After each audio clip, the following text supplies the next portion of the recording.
Zdravo đaci! Kako ste mi danas? U ovom videu ukratko ćemo odrediti najvažnije osobine pesme Dioba Jakšića. Detaljnu analizu ove pesme dobijaš učlanjivanjem u zajednicu Pametnjaković 3 na našem YouTube kanalu. Članovima su materijali dostupni sve dok traje članstvo.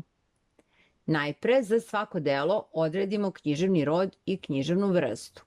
Književni rod ove pesme je epika, a književna vrsta je epska pesma Pokosovskog ciklusa. U ovoj pesmi ima i lirskih i dramskih elemenata. Likovi u pesmi su braća Jakšići, Dmitar i Bogdan, Dmitrova žena Anđelija, konj i soko. Tema pesme je svađa braća Jakšića prilikom podele nasledstva. Da bi se pesma dobro analizirala, moraš je prvo razumeti. Evo o čemu se radi. Na početku pesme mesec grdi zvezdu Danicu što je nema 3 dana, ne znaju gde je. Od nje saznajemo da je 3 dana gledala kako se dele braća Jakšići. Dakle, zvezda, jedno nebesko telo, zastaje da vidi tako nešto. Mora da je taj događaj bio od velike važnosti.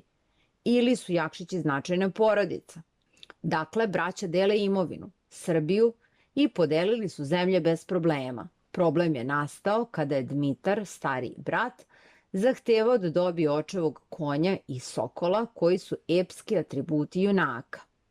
Ovo nisu tek bilo kakve i bilo koje životinje, ovo su simboli. A ako si član zajednice Pametnjaković 3, znaš koliki je značaj konja, sokola, oružja za jednog epskog junaka. Bogdan mu ne daje ni jedno od toga. Ne daje bratu prevlast. Tada Dmitar polazi u lov sa konjem i sokolom oko koga je sukob i izbio. Naredio je svojoj ženi, Ljubi Anđeliji, da mu otruje brata. Iz ovoga zaključujemo da Dmitar zna da je to greh, da beži da ne bi prisustvovao tom sramnom potezu nakon kog nema povratka.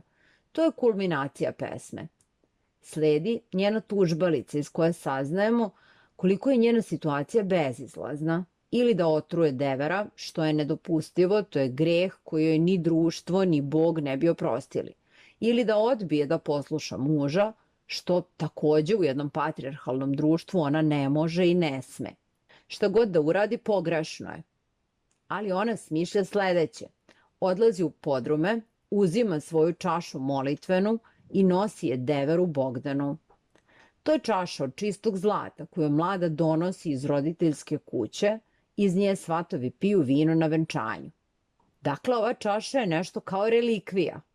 Kada mu daje jedino što poseduje i čuva kao najveću dragocenost, tu čašu molitvenu, ona je Bogdana bez reči podsetila na značaj porodice. Ovde ćemo primetiti simboliku njegovog i njenog imena. On je Bogdan, on je Bogom dani junak koji spoznaje istinu da je najveća vrednost jedinstvo porodice. A ona je Anđelija, postupa kao anđeo Božiji, ona miri zavađenu braću. Budući da je ona njemu darovala čašu molitvenu, on njoj uzvraća dar i poklanja joj konja i sokola. Ona je njega oplemenila svojom plemenitošću.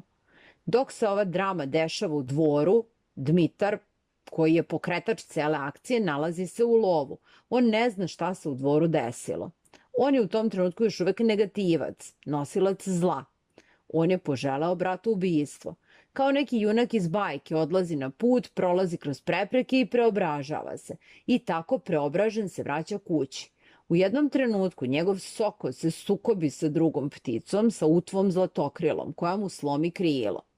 Tada mu soko kaže da je njemu bez tog povređenog krila kao bratu bez brata. Dmitar razume šta to znači, potera konja brzo nazad prema dvoru, konj zapne, polomi 2 prednje noge i Dmitru šalje istu poruku. Njemu je bez nogu onako kako je bratu bez brata. U tom trenutku Dmitar je sve razumeo. Juri u svoj dvor gde mu Anđelija govori da ga nije s bratom posvađala, već ga je sa bratom pomirila. Kad se učlaniš u zajednicu Pametnjaković 3, dobiješ stilske figure koje ovde vidimo, njihov značaj, analizu ove predivne pesme i junaka, simboliku postupaka. Čekamo te! Pozdrav!